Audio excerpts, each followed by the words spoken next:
September and mentioned Charlie Kirk was coming to Utah Valley University and talked about why he didn't like him and the viewpoints he had. Robinson had told a family member that Kirk was full of hate and spreading hate as well. David K. Johnston, I want to get in a word from you on this. The fact that, of course, more and more information is now pouring in, where we're now learning that this man, Tyler Robinson, clearly thought that Charlie Kirk was full of hate and was spreading hate. But what do you think what's the really takeaway from this for American society at large? Because this sort of a mindset then tells us that somewhere young kids are being told it's okay to shoot down someone if you don't agree with them.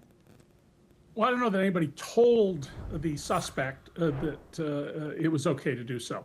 But the fact is, he is the one suspected of having done this and suspected with good cause. We are going through a period of political violence unseen in the U.S. since the 1960s. Now, the U.S. has always been a country with lots of political violence. The history of slavery in this country, the Second Amendment, your right to bear arms, was about being able to control people who you owned, and not in the nature of old world slavery, which I used to teach law students, but the new world slavery where you were not a person. You didn't even have the rights of a dog in American slavery. And there are a lot of people in America who want to bring it back. The Republican Party nominated for governor of North Carolina last year a man who said, I want to own some slaves. And he was black. And there were, by the way, black slave owners prior to the Civil War. But the core of all of this, you have two big issues. One is the declining economics of 90% of Americans, which I wrote a best-selling series of books about, one of which won the Investigative Book of the Year award earlier in this century. 90% of Americans are worse off today than they were in 1973, which was the peak year for the bottom 90%.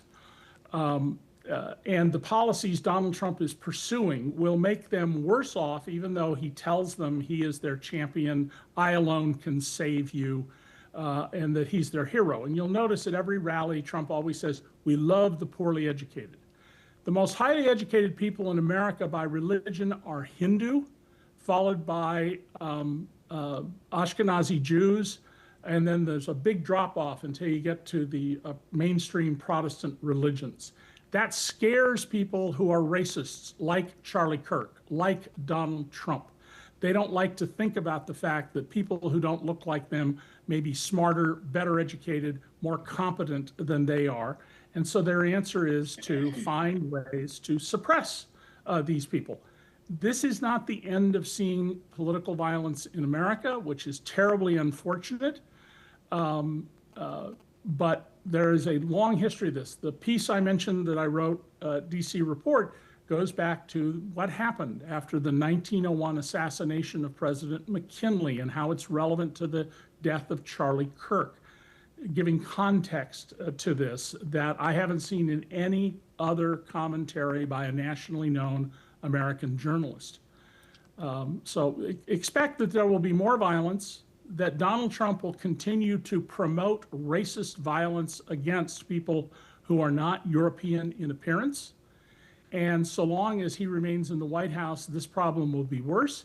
And expect that the worst instincts will come out of this from those people who are not well educated, do not have a solid moral grounding like your other guest because they have religious values or were taught religious values. And the people who call themselves Christian nationalists like Charlie Kirk, if you read their literature as I've done and listen to their speeches, they're not Christians. They do not believe in the message of the Sermon on the Mount.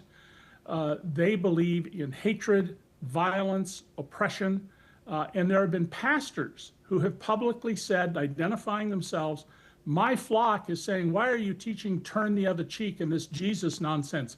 I want the religion of Donald Trump. Hit him in the face. Hit him again. Hit him again. That's what's happened with the poorly educated right in America. Anger because of the economics that I wrote about in those 3 books, lack of moral education, and disregard for people who don't look like they look like.